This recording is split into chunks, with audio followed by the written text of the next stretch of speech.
الحمد لله الذي أنزل على عبده الكتاب ولم يجعل له عوجا والصلاة والسلام على سيد الأنبياء والمرسلين سيدنا محمد وعلى آله وأصحابه الغر الميامين ومن تبعهم بإحسان ودعا بدعوتهم إلى يوم الدين أما بعد۔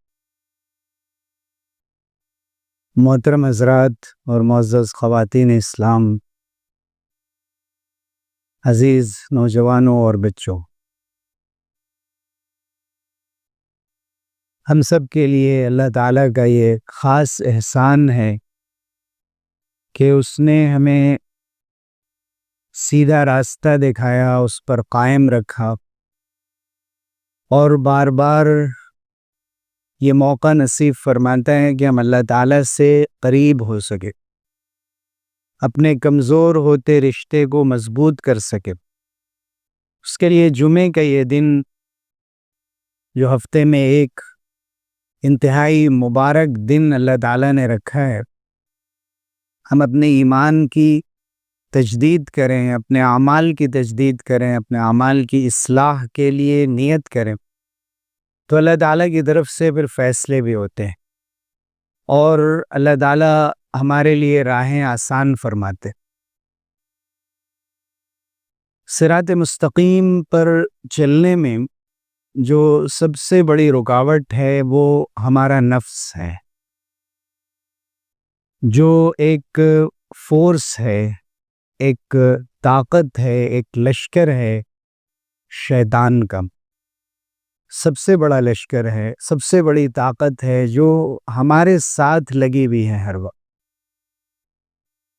اور شیطان کو اللہ تعالیٰ نے عدو مبین فرمایا ہے اور کئی بار وضاحت کے ساتھ فرمایا کہ یہ تمہارا کھلا ہوا دشمن، ان الشیطان لکم عدو مبین، بے شک شیطان تمہارا کھلا ہوا دشمن ہے، بظاہر نظر نہیں آتا تو یوں چھپا ہوا دشمن، لیکن اس کے کرتوت ایسے ہیں، اس کے بہکاوے اتنے زیادہ ہیں، اس کی پھیلائی ہوئی گمراہیاں اتنی زیادہ ہیں کہ ہر قدم پر ہم یہ محسوس کر سکتے ہیں کہ ہماری زندگی کا، اسلامی زندگی کا کوئی بھی شعبہ، کوئی بھی پہلو ایسا نہیں ہے جو شیطان کی زد سے بچا ہوا۔ اسی لیے قرآن مجید میں فرمایا گیا کہ بھولنا مت، یاد رکھنا کہ ان الشیطان لکم عدو فاتخذوہ عدوا، بے شک شیطان تمہارا دشمن ہے تو تم اسے دشمن قرار دینا، دشمن سمجھنا، یاد رکھنا کہ ایک دشمن ہر وقت تمہارے ساتھ لگا ہوا ہے۔ مس شیطانی جسے کہا جاتا ہے، حدیث میں فرمایا ہے کہ جب بچے کی پیدائش ہوتی ہے تو کوئی بچہ ایسا نہیں ہوتا ہے جسے شیطان مس نہ کرے، نخسہ الشیطان مسہ الشیطان، شیطان اس کو کچوکے لگاتا ہے، دباتا ہے، تکلیف پہنچاتا ہے تو وہ روتا ہے، لیکن اللہ تعالیٰ نے اس کے ساتھ ساتھ لمۃ الملک بھی رکھ دیا کہ ایک ٹچ فرشتوں کی جانب سے ہے، ایک مس فرشتوں کی جانب سے بھی ہے۔ اللہ تعالیٰ فرشتوں کو انسان کے ساتھ لگا کر رکھتا ہے، ان کی رفاقت کی وجہ سے، ان کے ساتھ رہنے کی وجہ سے انسان کے احساسات بہت پاکیزہ ہو جاتے ہیں، خیالات اچھے ہو جاتے ہیں، نیک کاموں میں اس کا دل لگنے لگتا ہے۔ لیکن یہ فورس کمزور پڑ جاتا ہے، یہ طاقت کمزور پڑ جاتی ہے اگر انسان شیطان سے پناہ نہ مانگتا رہے، اپنے آپ کو شیطان کے حوالے کر دے۔ اسی لیے قرآن نے کہا فاتخذوہ عدوا، دشمن ہے تو دشمن سمجھو، یہ نہیں کہ لوگوں کے درمیان تو ہر مسلمان یہ کہے کہ نہیں یہ بہت بڑا دشمن ہے، بس شیطان ہمارے بیچ میں آ گیا۔ لیکن جب ہم تنہا ہوں، اپنے اپنے گھروں میں اور اپنے اپنے کمروں میں ہوں یا کسی بھی خلوت میں ہوں، جلوت سے ہٹ کر کنارے، لوگوں کی نگاہوں سے دور، اور اللہ کی نگاہوں سے ہم کبھی دور نہیں ہوتے، اس وقت شیطان کو ایسا لگتا ہے کہ ہم راضی کرنے لگتے ہیں کہ تمہیں ہم نے بہت ناراض کر دیا، جگہ جگہ تمہاری مذمت کی، اور اتنی دیر تک اپنے بیسٹ فرینڈ کو، اتنے اچھے دوست کو ہم نے دور رکھا، خواہشات کو دبا کر رکھا، حرام سے بچتے رہے، کس قدر تمہیں تکلیف ہوئی ہوگی، اس لیے تم آ جاؤ، اب میں ہوں اور تم ہوں۔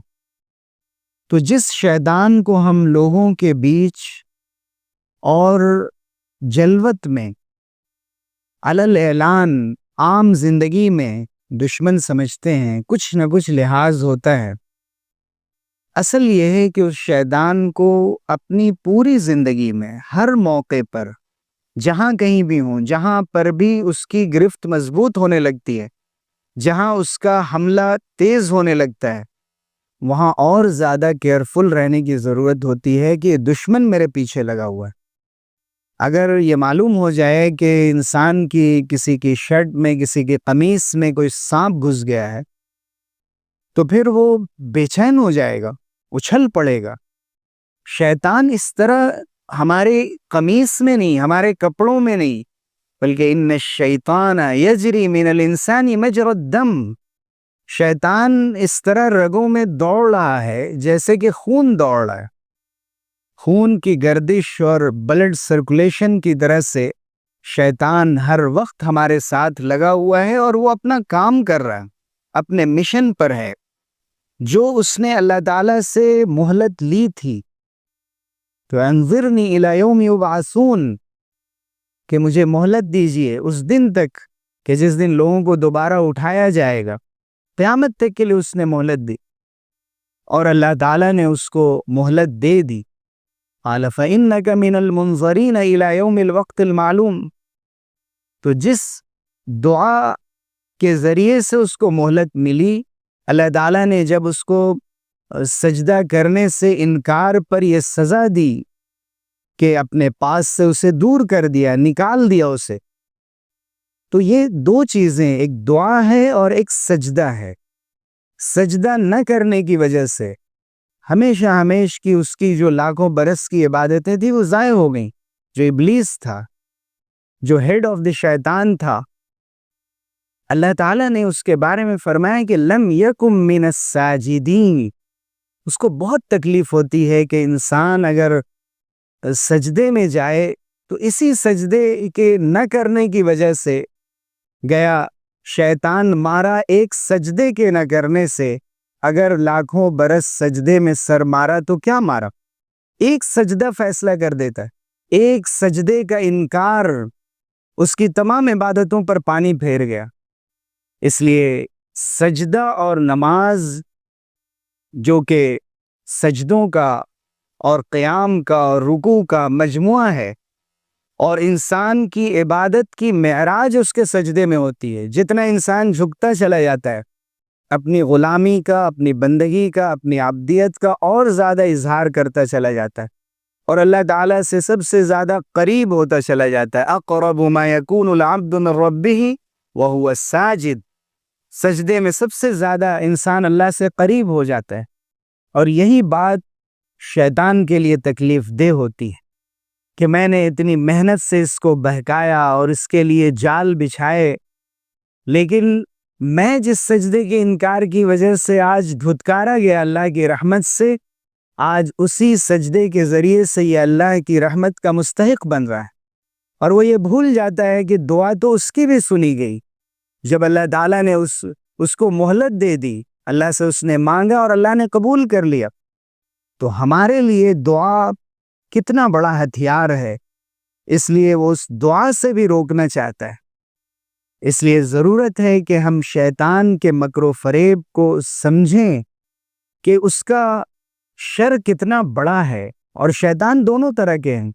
حضرت ابو ذر غفاری رضی اللہ عنہ حضور صلی اللہ علیہ وسلم کی مجلس میں تھے، وقت طال الجلوس، بہت لمبی مجلس چلی، حضور کی نظر پڑی حضرت ابو ذر پر، تو آپ نے فرمایا کہ تعوذت باللہ من شیاطین الانس والجن، کہ تم نے انسانوں اور جناتوں کے شیاطین سے پناہ مانگی۔ تو انہوں نے عرض کیا کہ اللہ کے رسول کیا انسانوں میں بھی شیطان ہوتے ہیں؟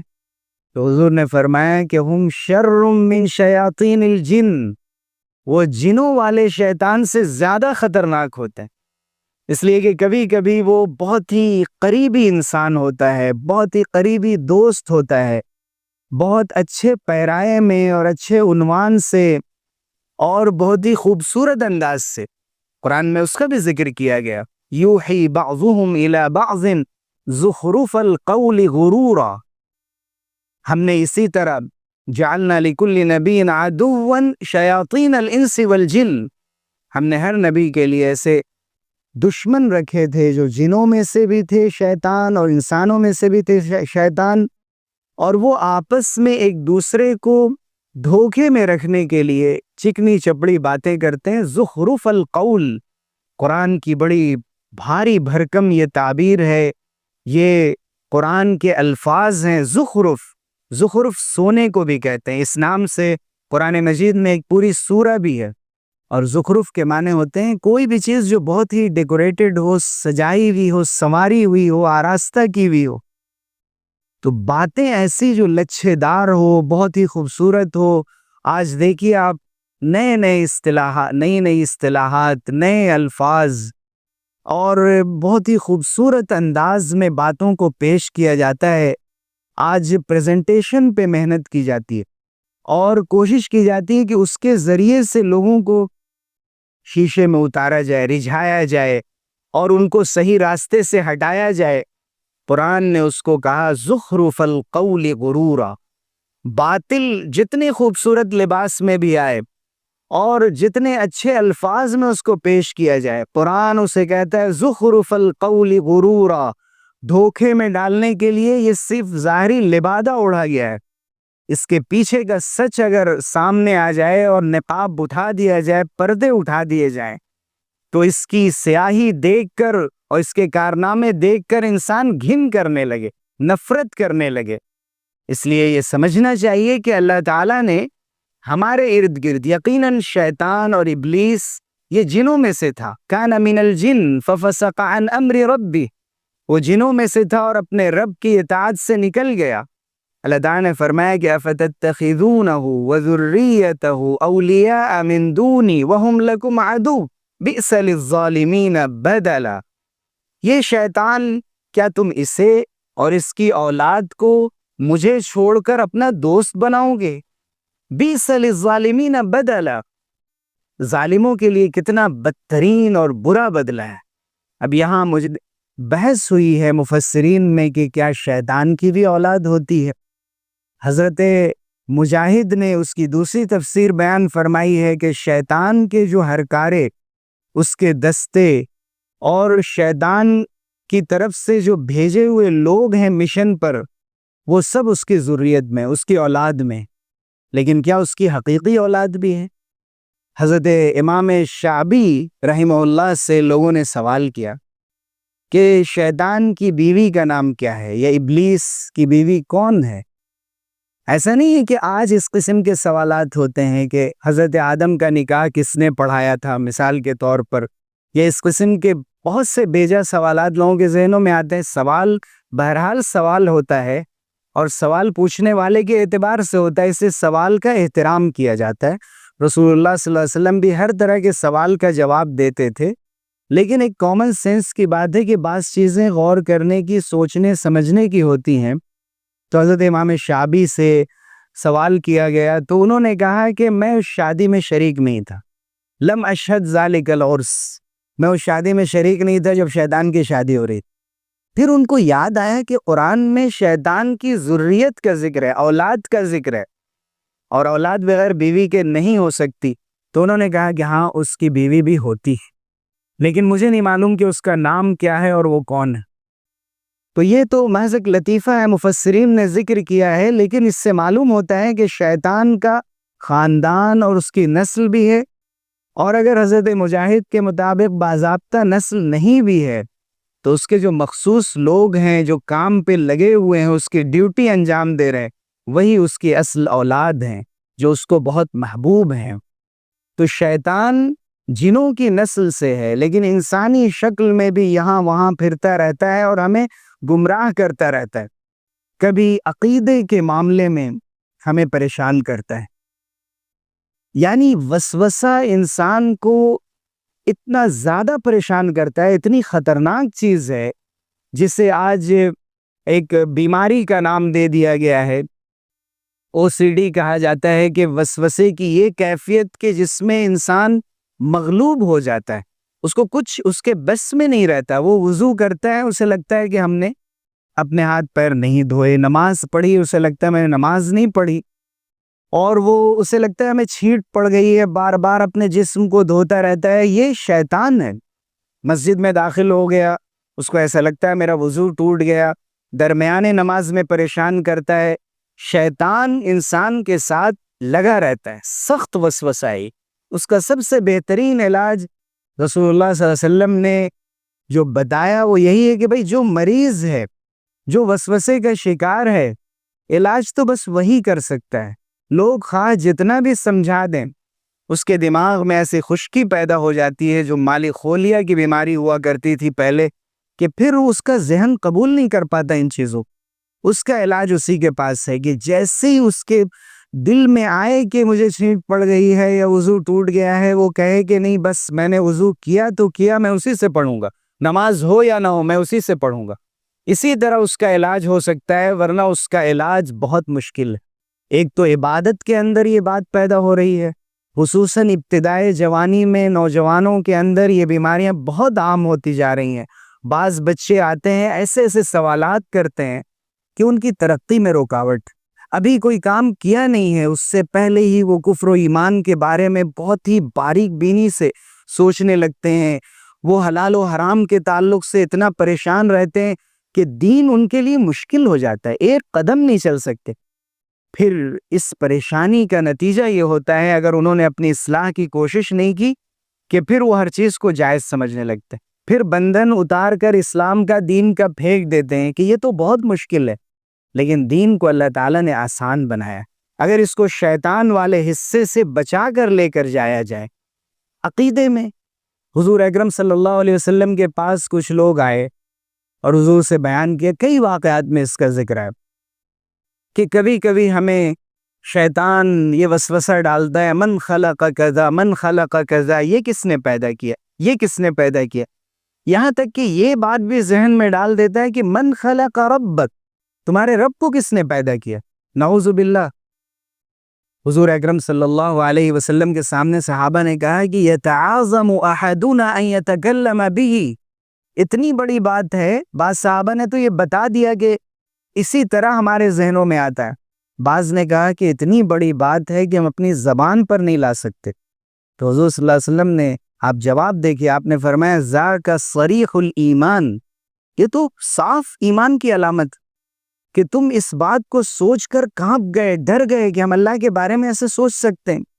کہیں فرمایا کہ یہ وسوسہ ہے تلک محض الایمان، یہ تو خاص ایمان ہے کہ تم اس کو سوچ کر پریشان ہو گئے. ورنہ نہ جانے کتنے لوگ کیا کیا سوچتے ہیں اپنے عقیدے کے بارے میں، کبھی ان کو خیال بھی نہیں گزرتا. لیکن تمہارے دل میں یہ آیا کہ کہیں ہم کافر تو نہیں ہو گئے، کہیں ہمارا ایمان تو نہیں چلا گیا.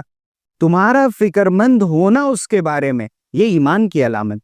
اس لیے اس سے پریشان ہونے کی ضرورت نہیں، بس خیال کو جمانا ہے اس بات پر آیت الکرسی کے ذریعے سے، معوذتین کے ذریعے سے، سورہ فلق، سورہ ناس، بقرہ کی آخری آیتیں، اسی طرح سے سورہ بقرہ کی پوری تلاوت.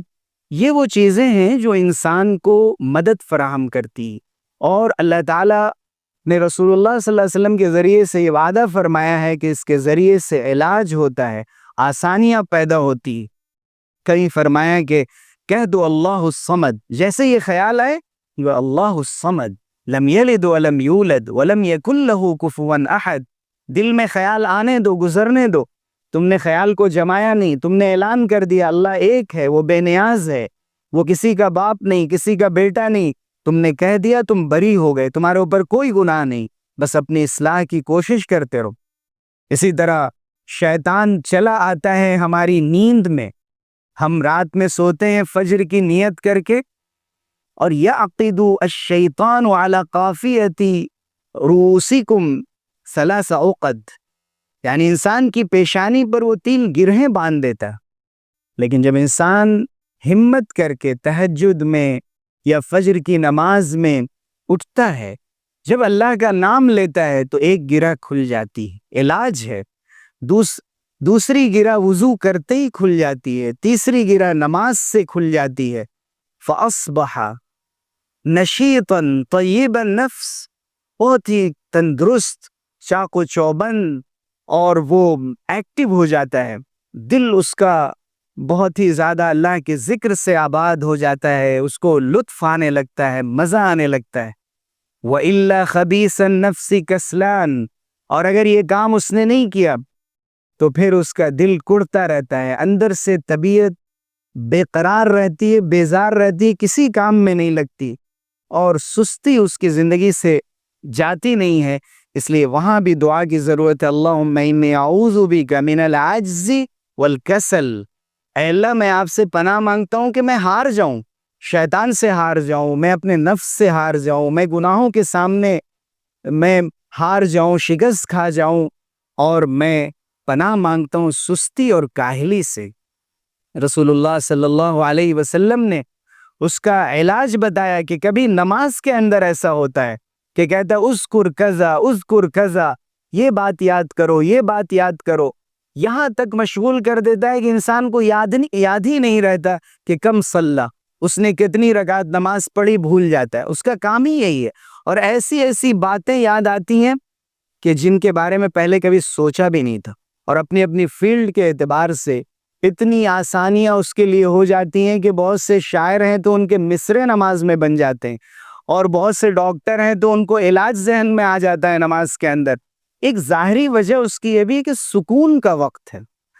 انسان جب پرسکون ہوتا ہے، تنہائی میں ہوتا ہے، تو خیالات اس کے اوپر آتے ہیں، لیکن ضروری ہے کہ اپنی نگاہ وہاں رکھی جائے جہاں پر حکم دیا گیا. اس لیے حضور صلی اللہ علیہ وسلم نے حضرت عثمان بن ابی العاص سے فرمایا تھا کہ تم اعوذ باللہ من الشیطان الرجیم پڑھ لو، اور اس کے ساتھ ساتھ پھر 3 مرتبہ پھونک دو بائیں طرف. لیکن یہ ابتدائی زمانہ کی بات ہے، علماء نے لکھا ہے کہ نماز میں نہیں، نماز سے پہلے یا نماز کے بعد یہ علاج کر لیا جائے تو اللہ تعالیٰ کی طرف سے آسانیاں پیدا ہونے لگتی. اس لیے کہ شیطان ایک طاقت کے ساتھ وَاسْتَفْزِزْ مَنِ اسْتَطَعْتَ مِنْهُمْ بِصَوْتِكَ وَأَجْلِبْ عَلَيْهِمْ بِخَيْلِكَ وَرَجِلِكَ وَشَارِكْهُمْ فِي الْأَمْوَالِ وَالْأَوْلَادِ وَعِدْهُمْ وَمَا يَعِدُهُمُ الشَّيْطَانُ إِلَّا غُرُورًا. سورہ بنی اسرائیل میں فرمایا گیا کہ اللہ تعالیٰ نے اس سے کہا کہ جاؤ، تم جس کو بہکا سکتے ہو بہکاؤ، اپنی آواز سے یعنی آوازوں کے ذریعے سے لوگوں کو فتنے میں ڈالو، چاہے وہ میوزک ہو یا اور کسی قسم کی آواز ہو، اور ان کے اوپر اپنے گھوڑے دوڑا دو، اپنے سوار دستے اور اپنے پیدل دستے، جتنا بھی تم ان کو پریشان کر سکتے ہو پریشان کر کے دیکھ لو، ہمارے نیک بندوں پر کوئی اس کا اثر نہیں ہوگا. تو گویا کہ طاقت کے ذریعے سے شیطان کا ایک ہتھیار ہے آواز کے ذریعے سے، دوسرا اس کا ہتھیار ہے طاقت. آپ دیکھیے جو اینٹی اسلام ایلیمنٹس ہیں وہ اپنی طاقت کے بلبوتے پر، جو طاغوتی نظام ہے، یہ اسلام اور اللہ کے نظام کے مقابلے میں یہ شیطانی نظام ہے جو انسان کو سرکشی پر آمادہ کرتا ہے، انسان کو اللہ کی زمین پر خدا بننے کی دعوت دیتا ہے اور اسے ڈکٹیٹر بناتا ہے. تو اس طاقت کے ذریعے سے انسانوں کو گمراہ کرتا. وَشَارِكْهُمْ فِي الْأَمْوَالِ وَالْأَوْلَادِ، مال میں ان کے ساتھ شریک ہو جاؤ، اولاد میں ان کے ساتھ شریک ہو جاؤ، یعنی حلال حرام کی تمیز مال کمانے میں اور خرچ کرنے میں نہ رہے. ان المبذرین کانوا اخوان الشیاطین، بیجا خرچ کرنے والے اور اسراف کرنے والے شیطان کے بھائی ہیں. اور پھر فرمایا گیا کہ اور اولاد میں شریک ہو جاؤ، یعنی اولاد کے سلسلے میں بھی وہ ان کی محبت میں کچھ ایسے کام کر گزرتا ہے جو اللہ کو ناراض کرنے والی. وعدہم، اور 5ویں چیز یہ فرمائی گئی کہ جو بھی ان سے تم جھوٹا وعدہ کرنا چاہتے ہو کرتے رہو. وما یعدہم الشیطان الا غرورا، شیطان تو محض دھوکے کی باتیں کرتا ہے. اسی لیے اللہ تعالیٰ نے فرمایا ان عبادی لیس لک علیہم سلطان، میرے بندوں پر تمہارا زور نہیں چلے گا. جب بھی ہم کسی کام، اچھے کام کے لیے جیسے ہی آگے بڑھتے ہیں امام غزالی رحمۃ اللہ علیہ نے لکھا ہے کہ شیطان پہلے یہ کہتا ہے کہ تمہیں تو ضرورت نہیں ہے، تم تو ایک دیندار آدمی ہو، ماشاءاللہ آج تم نے نماز بھی پڑھی ہے، اب مزید یہ کرنے کی کیا ضرورت ہے، کسی درس میں بیٹھنے کی، کچھ خرچ کرنے کی، کوئی بھی خیر کا کام، تم تو بڑے آدمی ہو، یا تمہاری یہ حیثیت نہیں ہے کہ تم یہ کام کرو۔ پھر جب انسان کرنے لگتا ہے، اس کام میں شریک ہونے لگتا ہے، کسی طرح اس کو دور کر کے اس کام میں شریک ہوتا ہے، تو اس سے کہتا ہے میں تھوڑی دیر کے لیے کر لیتا ہوں، تمہارے پاس زیادہ وقت نہیں ہے، تم مصروف آدمی ہو، اور اس طرح سے 6-7 مرحلوں میں اس کو لے کر کہیں نہ کہیں اسے دور کر دیتا ہے۔ اسی کو کہا جاتا ہے خطوات الشیطان، شیطان کے نقش قدم پر مت چلو، ایک ایک قدم وہ دھیرے دھیرے آگے لے کر چلتا ہے۔ انما یأمرکم بالسوء والفحشاء، برائی کا حکم دیتا ہے، بے حیائی کا حکم دیتا ہے، تمہیں نظر نہیں آتا، بریاں کر دیتا ہے، لباس اتروا دیتا ہے، بے حیائی پھیلاتا ہے، بخل کرواتا ہے، کنجوسی کرواتا ہے۔ فرمایا گیا کہ شیطان یعدکم الفقر ویأمرکم بالفحشاء، کہ تمہیں ڈراتا ہے اگر خرچ کرو گے تو بھکاری بن جاؤ گے، فقیر اور غریب ہو جاؤ گے، اور تمہیں فحشاء کا حکم دیتا ہے۔ فحشاء کے معنی بے حیائی کی بھی ہوتے ہیں، اور فحشاء کے معنی بخل اور کنجوسی کے بھی ہوتے ہیں۔ واللہ یعدکم مغفرۃ منہ وفضلا، اور اللہ تعالیٰ تم سے مغفرت اور فضل کا وعدہ کرتا ہے کہ بڑھا کر دے گا۔ اور ایک آخری بات ذکر کر کے میں اپنی بات ختم کرتا ہوں کہ ابلیس جب اپنا تخت پانی پر لگاتا ہے اور لوگوں سے پوچھتا ہے، اپنے لوگوں کو یبعث السرایا، اور سب سے زیادہ بڑا فتنہ پرور اس کے سامنے وہ ہوتا ہے جو اس سے قریب ہوتا ہے، سب سے پوچھتا ہے کہ تم نے کیا کیا، مشن پر میں نے بھیجا تھا، تم نے کن کن لوگوں کو بہکایا؟ سب لوگ اپنی باتیں کہتے ہیں، وہ کہتا ہے ما صنعت شیئا، مسلم شریف کی روایت ہے، تم نے کچھ نہیں کیا، تم سے کچھ نہیں ہوا۔ ایک شیطان آ کر یہ کہتا ہے کہ میں ترکتہ حتی فرقت بینہ وبین امرأتہ، کہ میں نے اس کو نہیں چھوڑا، اتنا غصہ دلایا، اتنا بلڈ پریشر ہائی کیا، اتنا زیادہ اس کو گمراہ کیا کہ اس نے طلاق دے دی یا اس نے خلا لے لیا۔ تو ابلیس کہتا ہے نعم ما فعلت، کیا خوبصورت کام تم نے کیا ہے، اس سے بڑھ کر کچھ نہیں ہو سکتا۔ تو آپ سوچئے کہ شیطان انسانی نظام کو اور ہمارے خاندانی نظام کو نقصان پہنچانے میں کتنا بدترین کردار ادا کرتا ہے۔ اس لیے اپنے عقیدے کے معاملے میں، عبادت کے معاملے میں اور اخلاقیات کا تو پورا معاملہ اسی سے جڑا ہوا ہے۔ غرور ہے، حسد ہے، دل کی بیماریاں ہیں، اس کے ساتھ ساتھ ہماری نمازیں ہیں، ہماری معاشرت ہے، ہمارے گھر کا ماحول ہے۔ اس لیے کبھی بھی اعوذ باللہ سے، بسم اللہ سے اپنے کو دور نہ کیا جائے، چاہے وہ کھانے میں ہو، چاہے وہ سونے میں ہو، ہر موقع سے اللہ تعالیٰ کا حصہ اوپر رکھا جائے، شیطان کا کوئی حصہ اس میں ہونے نہ دیا جائے۔ اللہ کا نام لیا جاتا ہے، جو سے تیز لائٹ شیطان کے چہرے پر پڑ جاتی ہے، آنکھیں چندیا جاتی ہیں، وہ غائب ہو جاتا ہے، اس کی طاقت کمزور پڑ جاتی ہے۔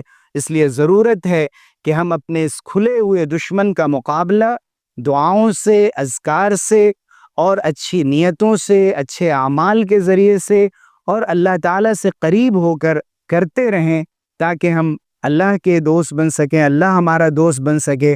آمین وآخر دعوانا الحمدللہ۔